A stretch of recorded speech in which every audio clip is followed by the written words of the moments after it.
With Life is Strange Double Exposure being announced and we're coming back to Max's story, I've been reading some comments from the fandom and even received a comment on my Double Exposure video, and it honestly reminded me of why I dislike the Life is Strange fandom, specifically the fandom of the first game, and I want to discuss how the Life is Strange fandom became so toxic over the years and why I've grown to resent the series. Before I get into the video, if you're a huge fan of the first Life is Strange game and you can't handle opinions that are different from yours, then please don't watch because this video isn't for you. When the first Life is Strange game released back in 2015, I remember sitting on my laptop and seeing part 1 of a gameplay video from a Let's Player that I was subscribed to. I was intrigued just from the thumbnail alone, and not knowing what the game was about at all, I clicked on the video and watched the entire thing, already deciding halfway through that this was going to be the game for me because I love decision making games, and with this game taking place in a school setting with the supernatural element to it, I was hooked. After that, I watched so many gameplay videos of Life is Strange from different content creators. I was in love with the game, and you could say I was one of its biggest fans. I loved the game so much that I was like, I have to play this game for myself on my own gaming channel, and I did. I had received $20 from my grandma for my birthday, which was just enough to get the full game. Then I hopped right onto my laptop and began to play the game myself, even though I already knew the full story. Fast forward to when Life is Strange 2 released. That's when I started seeing the slow divide in the fandom. Fans of the first game so desperately kept begging for them to bring back Max and Chloe, and even though I felt like their story was done, I didn't care too much about those comments, especially since we were starting to get a comic version of Life is Strange, which continued Max and Chloe's story with the Bay ending. Though the more I found myself enjoying Life is Strange 2, the more I saw people hating on the game unnecessarily, going as far as to say that it's too political, and going by the comments, it seemed like people weren't really wanting to give Life is Strange 2 a chance because Max and Chloe were in it, and that made me sad.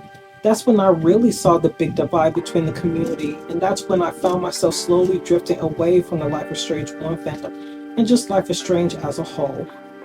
Now, when Life is Strange 2 Colors finally came out, I thankfully didn't see as much as a pushback for this game like people did for Life is Strange 2, but by then, my feelings were already set in stone. I no longer care for this once beloved community and franchise because whenever I see discussions about Max and Chloe that wasn't in favor of Max and Chloe, there was a lot of unnecessary hate. I even remember when this one reaction YouTuber I follow who goes by the name of Not So Average Fangirl had played Life is Strange 1, and even though she's lesbian herself, she chose to sacrifice Chloe. Now, the comments I read at the time were surprisingly civilized.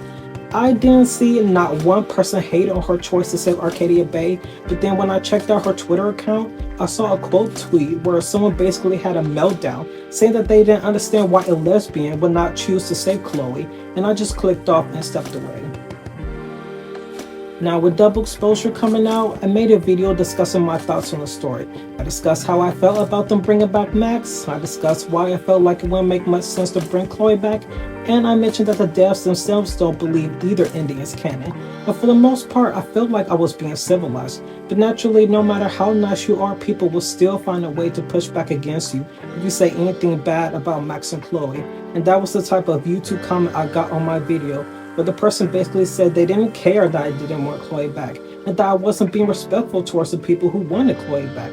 And I honestly don't know where they got those feelings from because I could take it or leave it. If they did decide that they wanted to bring Chloe back, I don't care. They could do whatever they want. I just wanted to express why I personally don't see a reason to bring her back.